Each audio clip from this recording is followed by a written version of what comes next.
हजरत ख्वाजा मोइनुद्दीन चिश्ती के सज्जादा नशीन ने त्रिपुरा में हो रहे फिरकावाराना फसादात की मजम्मत की है और उन्होंने कहा कि जिस तरह विश्व हिंदू परिषद और बजरंग दल के कारकुनों ने मुसलमानों के साथ जुल्म सितम जारी रखा है वो बहुत ही अफसोसनाक है।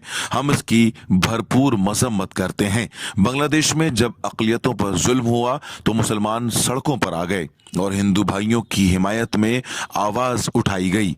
ठीक इसी तरह हम चाहते हैं कि हिंदुस्तान में हिंदू भाई मुसलमानों के साथ खड़े हों और मुसलमानों की हिमायत में सड़कों पर आएं। सज्जादा नशीन ने इस पर भी जोर दिया कि मुसलमानों को मुत्तहिद हो जाना चाहिए। त्रिपुरा में या फिर जहां कहीं फिरकावाराना फसादात हो रहे हैं वो शिया सुन्नी और अहले हदीस के नाम पर नहीं बल्कि सिर्फ इस्लाम और मुसलमानों के नाम पर कत्ल गारत गरी का काम हो रहा है। उन्होंने ये भी कहा कि नरेंद्र मोदी, योगी और अमित शाह की सरकार जब से बनी है मुसलमानों पर जुल्म हो रहे हैं, जालिमों के खिलाफ कोई कार्रवाई नहीं हो रही है। ये बड़ा अफसोस हुआ। अभी मैं लखनऊ गया जो कि मीर अनीस और दबीर की धरती है।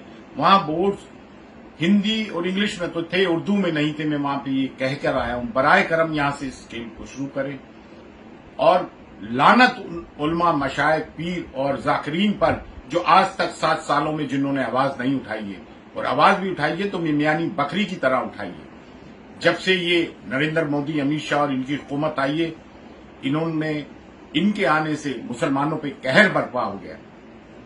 बांग्लादेश में जो बेचारे हिंदू भाइयों के साथ जुल्म हुआ, हम उसकी भी सख्त तरीन अल्फाजों में मजम्मत करते हैं क्योंकि हम माइनॉरिटी में हैं, अल्पसंख्यक हैं। हम माइनॉरिटी के दुख दर्द को अच्छी तरह से समझते हैं। लेकिन वहां के मुसलमानों ने हिंदुओं की हिमायत में, उनकी सॉलिडारिटी में प्रोसेशन निकाला।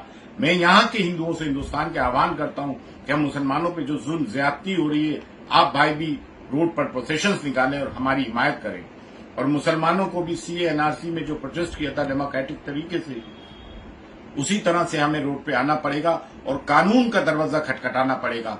कानून के दायरे में रहकर हमें अपनी आवाज को बुलंद करना पड़ेगा और मसक़ी इख्तलाफात को दफन कर देना पड़ेगा। आपने देखा त्रिपुरा, आसाम वगैरह जहां मारा जा रहा है, गुजरात, इधर उधर, तो क्या मुसलमानों का मसक देख के मारा गया? त्रिपुरा में जो मस्जिद जली, क्या ये देखकर जलाई गई कि बरेलवी की है, देवबंदी की है, अहले हदीस की है? आप हमें जवाब दीजिए ना इस बात का। हम तो अल्हम्दुलिल्लाह डे 1 से बारगाह हुजूर गरीबनाज से कहीं दरगाह शरीफ के अंदर आता नूर हो या ख्वाजा मोइनुद्दीन चिश्ती की दरगाह का मेन गेट हो, नामूस रसूल सल्लल्लाहु अलैहि वसल्लम का मामला हो, सीएनआरसी का मामला हो, डेनमार्क में जो कार्टून बनाया हुजूर की शान में गुस्ताखी की, हम लोगों ने हमेशा सदा बुलंद की है। बाकी दरगाह खानकाएं आवाज बुलंद क्यों नहीं करती? मिंबर क्यों खामोश है? जाकिरीन क्यों खामोश हैं? और उन मुसलमानों का बाइकआउट होना बेहद जरूरी हो गया है जो मौजूदा हुकूमत की आवाज में आवाज मिला रहे हैं। ये जुल्म ज्यादती बंद होना चाहिए। हिंदुस्तान, भारत हमारा एक खूबसूरत मुल्क है, एक गुलदस्ता है, और जो लोग इसको खत्म करने की कोशिश कर रहे हैं तो हिंदू भाई भी ये ना सोचे कि सिर्फ मुसलमानों की ही मुसीबत आएगी। नहीं, जब लगेगी आग तो आएंगे कई घर जद में, सिर्फ एक हमारा ही मकान।